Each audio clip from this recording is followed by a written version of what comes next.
Et un doctorat en philosophie à l'École des hautes études de sciences sociales à Paris. Depuis vos études doctorales, votre travail se focalise sur les effets des technologies numériques d'information et de communication sur le récit personnel et plus généralement sur le sens de l'identité. Votre recherche puise autant dans la philosophie que dans les sciences cognitives, l'épistémologie sociale et l'étude des médias. Vous vous intéressez dans votre thèse à ce que peut être une identité narrative, et vous exposez comment Internet et le développement des réseaux sociaux viennent bouleverser les récits de soi en les fragmentant et en modifiant leurs objectifs premiers. Vous vous interrogez également sur ce que permettent ces nouveaux supports et particulièrement sur la construction d'une identité en regard de la place grandissante de l'identité algorithmique dans la gestion de ces récits. Et actuellement, vous êtes assistante de recherche pour TESACO. TESACO, c'est un projet de l'Académie des sciences morales et politiques sur les technologies émergentes et la sagesse collective. D'accord, voilà, à vous la parole. Je vous remercie beaucoup de cette invitation. Je suis vraiment très honorée d'abord du fait de mon admiration pour le travail de l'Association pour l'autobiographie et aussi parce que si je peux mentionner ça, mes recherches étaient profondément influencées par le travail de Philippe Lejeune. Voilà, j'avoue que c'est un peu intimidant pour moi de parler devant un public de spécialistes et de passionnés de l'autobiographie. C'est la raison pour laquelle je vais lire mon texte, mais j'espère de ne pas vous endormir. Je vais faire de mon mieux pour que la lecture soit vivante. Donc la réflexion que je voudrais partager avec vous aujourd'hui est la suivante. Les technologies numériques, les big data, et l'intelligence artificielle, notamment en ce qui concerne l'intelligence artificielle dans ses développements les plus récents, fournissent une manière inédite d'explorer, mais aussi d'exploiter l'espace intime des individus.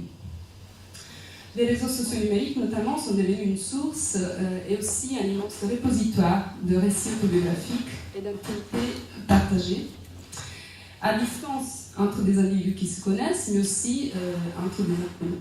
Donc je disais qu'au-delà du dévoilement volontaire par les individus de leur vie privée sur Internet, c'est en effet l'analyse de leurs données personnelles qui peut fournir une nouvelle porte d'entrée dans l'espace intime des individus, d'une manière qui, paradoxalement, dépasse la conscience des individus eux-mêmes et qui échappe en effet à leur contrôle. Or, cette réalité nous oblige à revisiter, je crois, radicalement notre conception de l'intime aujourd'hui, en mesurant notamment l'ingérence de ces nouvelles technologies sur notre espace intime. C'est bien sûr une question sur laquelle d'autres avant moi se sont penchés, notamment Serge Tisseron, psychologue, membre de l'Académie des technologies. Donc je vais faire plusieurs fois référence à ces travaux pendant ma présentation. De mon côté, dans le cadre de ma thèse doctorale, je me suis intéressée à la manière dont la communication sur les réseaux sociaux numériques remet en question le récit autobiographique, ou du moins nos idées sur le récit autobiographique. Sur les réseaux sociaux numériques, bien sûr, on voit une abondance de ces récits autobiographiques, mais il s'agit, pour citer Philippe Lejeune, de récits autobiographiques de ceux qui n'écrivent pas en réalité. Ce qui est remis en question donc, dans ces récits est notamment le récit de vie de longue haleine, un récit qui serait capable d'assurer, si on le considère d'un point de vue psychologique ou de renvoyer, si l'on le considère d'un point de vue purement textuel, un sens de continuité et de cohérence du moins au fil du temps. Les récits fragmentaires, courts, éphémères et visuels développés sur les réseaux sociaux s'opposent à ce modèle de continuité du moins dans le temps, à plusieurs points de vue, et du fait de la logique, de la temporalité qui caractérise ces moyens de communication. Comme Philippe Lejeune l'a si bien montré dans ses ouvrages, les médias par lesquels les récits autobiographiques se réalisent redéfinissent en effet les caractéristiques de ce même récit. Et par rapport à d'autres médias, les médias numériques se caractérisent par un élément, c'est-à-dire la transformation instantanée de chaque signal en trace numérique enregistrée et circulant sur la toile. Donc, même si sous plusieurs aspects, on peut rapprocher la communication sur les réseaux sociaux numériques de l'oralité plutôt que de l'écriture, cette conversion instantanée en traces nous rappelle la dimension essentiellement textuelle de ces médias, en incluant bien sûr dans la notion de texte le code informatique. De cette conversion instantanée en traces numériques, ces technologies font émerger des manières autres de représentation de l'individu, notamment des manières qui se fondent non pas sur son récit personnel, mais sur l'analyse automatique des comportements et des données personnelles, dont les données qui émergent du récit personnel, mais qui sont seulement du coup des données parmi plein d'autres données. C'est en ce sens que le récit autobiographique devient un élément, et pas l'élément le plus central, dans la définition de l'identité des individus dans l'espace numérique. À partir de ces constats, je voudrais montrer comment les identités numériques, se basant sur les big data ou données personnelles massives, permettent d'accéder à l'espace intime de l'individu, et cela d'abord à travers le processus qu'on désigne par le terme de mise en chiffre de l'individu. Les exemples que je vais montrer concernent ce qu'on appelle les identités algorithmiques, plus largement, c'est-à-dire des identités qui sont déduites à partir de l'analyse des traces numériques des usagers, ainsi qu'un exemple plus spécifique dont je vais parler, c'est celui des profils issus des données génétiques. Un exemple auquel je me suis intéressée notamment dans le cadre de ma thèse. L'espace intime auquel ces identités donnent accès nous rend particulièrement vulnérables car il est objectivé par autrui et qu'il vit, pour ainsi dire, sous forme de données à l'extérieur de nous-mêmes. Si les individus ne peuvent pas avoir le contrôle complet sur ces identités numériques, celles-ci ont en revanche des effets bien concrets sur des aspects très intimes de la vie des individus. Je voudrais d'abord, avant de continuer, m'arrêter un instant sur la notion d'intime. Et d'ailleurs, merci beaucoup, Philippe Arcade, d'avoir fait pour votre présentation qui permet de situer ces phénomènes plus récents dont je vais parler. Donc, de manière similaire à l'identité, l'intime est une notion que l'on croit maîtriser, mais qui se révèle en effet difficile à définir. Une définition spatiale de l'intime semble être tout d'abord la plus intuitive. En effet, le terme indique la partie la plus profonde, la plus enfoncée à l'intérieur de quelque chose. Ainsi, l'intime coïncide donc avec les parties du corps qui doivent rester cachées. Vous avez parlé de la pudeur. Mais aussi avec l'intérieur du corps, l'intériorité, cette fois au sens psychique de l'individu. L'intime est aussi ce qui est proche, ce qui est inclus dans notre espace personnel, lorsque l'on fait référence notamment aux relations intimes de l'individu. Le concept s'étend donc à l'intériorité, à l'espace de proximité physique de l'individu. D'ailleurs, on voit que l'élément purement spatial se transforme en élément psychologique par une idée aussi ancienne que résistante qui situe l'intériorité psychique à l'intérieur du corps, que ce soit dans les émotions, les humeurs, l'âme ou les processus biologiques et cérébraux. En ce sens, l'intime est très proche du concept d'identité d'ailleurs. Ce qui est le plus intime, mes pensées les plus intimes, mais aussi les informations issues de mon ADN, sont censés révéler mon moi le plus authentique. Ces éléments doivent donc être conservés près de moi, car dans le cas contraire, leur exposition pourrait me rendre vulnérable. L'intime serait alors ce que l'on garde à l'intérieur de soi ou le plus près possible de soi-même. Pourtant, cette définition spatiale de l'extension de l'intime est remise en question, et cela notamment avec le développement des technologies numériques, lorsque l'on prend la mesure de la possibilité pour ces éléments intimes, nos pensées, nos informations génétiques, nos relations, de se projeter en dehors et à distance de nous-mêmes, d'être dévoilés par autrui ou par une technologie, et surtout de se dérober à la connaissance même du sujet, et en ce sens de se détacher de celui-ci. Pour aborder ce thème de l'évasion de l'intime dans l'espace social, notamment, et en dehors du sujet, il est utile de citer la distinction faite par Serge Tisseron entre intime et intimité. L'intime, écrit Tisseron, désigne ce qui n'est pas partagé avec personne et qui peut être flou à ses propres yeux. L'intimité désigne au contraire ce qui est explicite dans la relation de soi-même à soi-même. À la différence de l'intime, l'intimité peut être partagée avec les autres dans une relation privilégiée qu'on appelle alors une relation intime. Des éléments de notre intimité que nous choisissons normalement de ne partager qu'avec quelques interlocuteurs privilégiés et qui concernent par exemple la sphère familiale et sexuelle peuvent aujourd'hui être exposés sur les réseaux sociaux numériques. Or, cette idée de partage, d'exposition de soi est centrale, car sur les réseaux sociaux, nous créons justement des relations en grande partie par le partage de notre vie privée. Comment, en effet, la notion d'intime, qui est à l'origine liée à la notion de proximité, d'intériorité, se décline dans des moyens de communication à distance, comme les réseaux sociaux numériques, qui nous amènent constamment à nous rendre publics. Le désir de se dévoiler est d'ailleurs encouragé par le design même de ces plateformes qui récompensent les contenus qui suscitent le plus de réactions. Parmi ceux-ci, bien évidemment, les contenus autobiographiques. Ceux qui concernent la sphère privée, les liens familiaux et la vie sentimentale sont particulièrement attirants. Notre curiosité biographique s'adresse aujourd'hui non seulement aux célébrités, mais aussi à des personnes ordinaires, que ce soit des inconnus, des amis ou des collègues. C'est ainsi que les réseaux sociaux numériques sont devenus une machine à narration, bien qu'il s'agisse de narrations courtes ou seulement en images, des narrations visuelles, une machine qui incite les individus à se dévoiler, à s'exposer, dans le but d'accroître leur visibilité et leur réseau. Bien évidemment, il est important d'établir des distinctions, car on ne se dévoile pas de la même manière dans tous les contextes sur Internet. Comme les travaux de Dominique Cardon l'ont montré, les contenus intimes publiés dans des contextes différents sur la toile ont un caractère et des visibilités différentes. Et justement, la possibilité de moduler la visibilité des contenus contribue à encourager les usagers à se dévoiler sans avoir l'impression de se mettre en danger.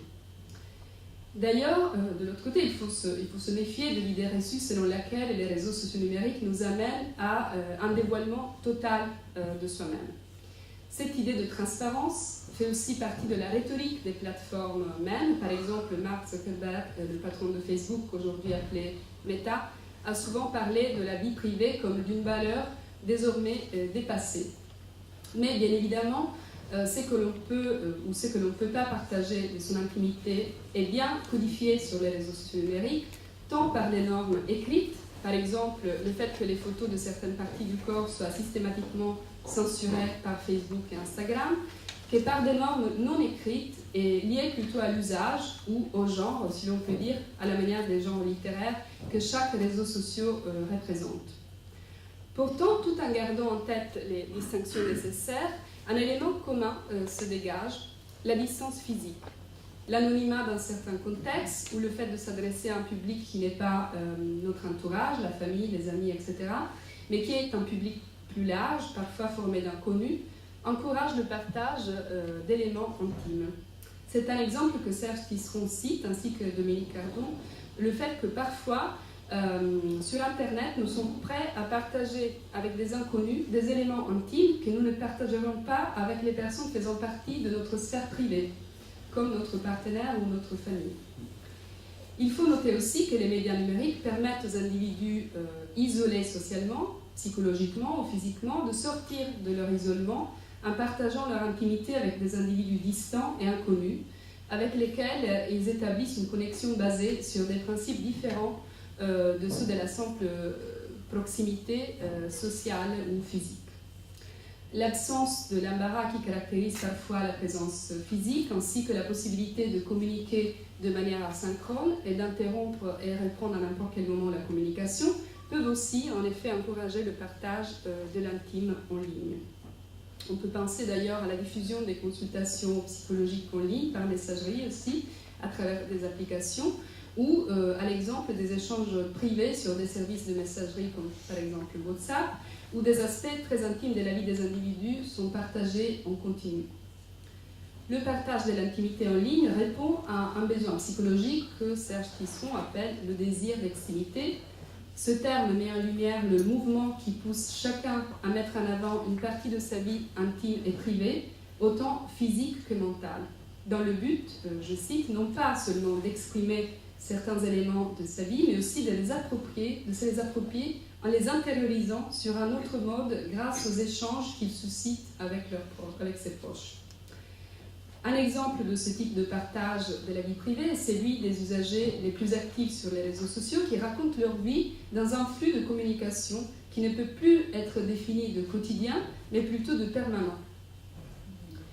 Or, il est important de remarquer que l'intimité ainsi partagée en ligne, mais aussi finalement toute action que nous effectuons sur le web, peut, sans que le sujet même s'en rende compte, révéler son intimité au sens strict du terme, ce qu'un individu ne souhaite pas dévoiler de lui-même et aussi ce qui lui est en fait inconnu sur soi-même.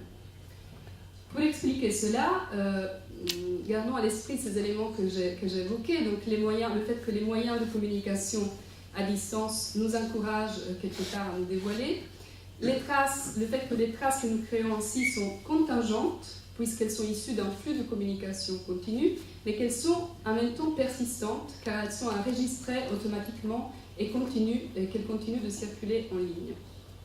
Il faut ajouter à ces éléments le fait que les autres usagers ont un pouvoir sur nos traces numériques, dans la mesure où ils peuvent les manipuler, les partager, et on ne compte plus les épisodes de violence qui se fondent spécifiquement sur le dévoilement de l'intime, l'acte de dévoiler les traces privées de quelqu'un d'autre, des photos, des conversations privées par exemple.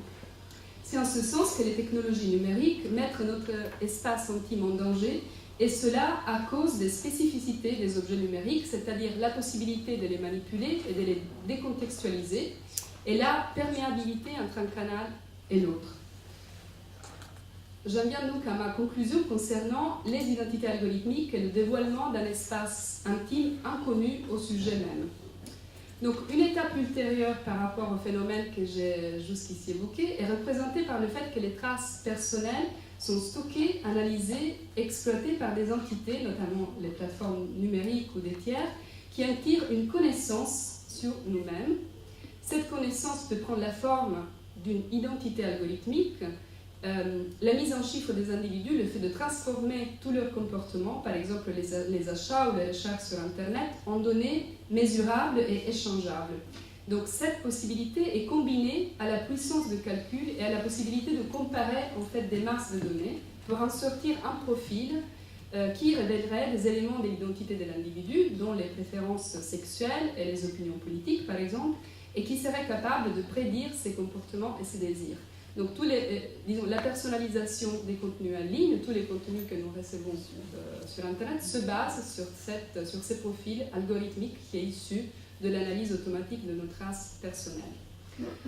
Mais il faut remarquer que lorsqu'un usager effectue une recherche sur un moteur de recherche sur Internet ou qu'il achète quelque chose en ligne, il n'est pas en train de se mettre en scène, il est simplement enregistré pendant qu'il effectue une activité. Donc il n'est pas l'auteur de ce récit. De ce point de vue, les traces qu'il crée à ce moment-là sont des traces intimes, plus intimes que l'intimité que l'on partage en s'exposant sur les réseaux sociaux numériques. Une autre différence d'ailleurs qu'on peut remarquer par rapport à l'identité narrative qui est développée de l'autre côté par le sujet même dans le récit de soi, est que dans la vision algorithmique de l'individu, l'interprétation de l'individu sur ses actions n'est pas prise en compte. Les sujets n'ont pas la possibilité de contextualiser ou d'expliquer leur comportement. Donc cette connaissance sur les usagers est obtenue, disons, quelque part passivement par rapport. Donc l'usager n'y contribue pas. La connaissance sur l'individu issue de l'analyse de ces données par les algorithmes est en plus concrètement inaccessible à celui-ci, car les profils algorithmiques sont gérés par des plateformes, mais aussi inaccessibles d'un point de vue cognitif. Non seulement nous ne pouvons pas faire sens de toutes les données que nous produisons, mais encore moins des résultats que l'analyse algorithmique de celle-ci produit, car ces résultats se basent sur le code spécifique d'un algorithme auquel nous n'avons pas accès. De plus, souvent, même les ingénieurs qui ont créé un algorithme ne sont pas capables d'expliquer dans les détails ces résultats. Alors, l'identité de l'individu, ses goûts, son identité sexuelle et politique sont déduites à l'insu de celui-ci et selon une logique qui lui reste finalement opaque. Donc, je vais maintenant reprendre la définition que j'ai citée tout à l'heure de l'intime de Serge Tisseron, notamment lorsqu'il dit que l'intime est quelque chose qui peut être flou aux yeux du sujet même, et en d'autres termes, l'inconnu de soi sur soi. Un exemple, comme je disais tout à l'heure, sur lequel je me suis penchée, est celui de données génétiques issues des tests génétiques en accès libre. Ces tests sont fournis par des plateformes numériques qui, à partir d'un échantillon biologique envoyé par l'usager, effectuent le séquençage de son ADN et lui fournissent via la plateforme un profil génétique contenant des informations concernant tant la santé que sa parenté ou ses origines. Les données génétiques, qui sont en effet déjà définies des données sensibles, de la même manière que d'autres données personnelles, sont en plus des données qui relèvent de l'intime de deux manières différentes. D'abord, elles contiennent potentiellement des informations qui peuvent redéfinir notre identité, et surtout, elles dévoilent des éléments sur nous-mêmes qui nous sont inconnus et qui touchent à des domaines tels le domaine de nos relations familiales et de notre état de santé. À partir du résultat du test génétique, ces éléments peuvent être totalement, donc les éléments qui touchent à notre identité, notre sens de l'identité, peuvent être totalement redéfinis, par exemple par la découverte de parents biologiques différents des parents connus, ou de conditions de santé qui font de nous des sujets à risque.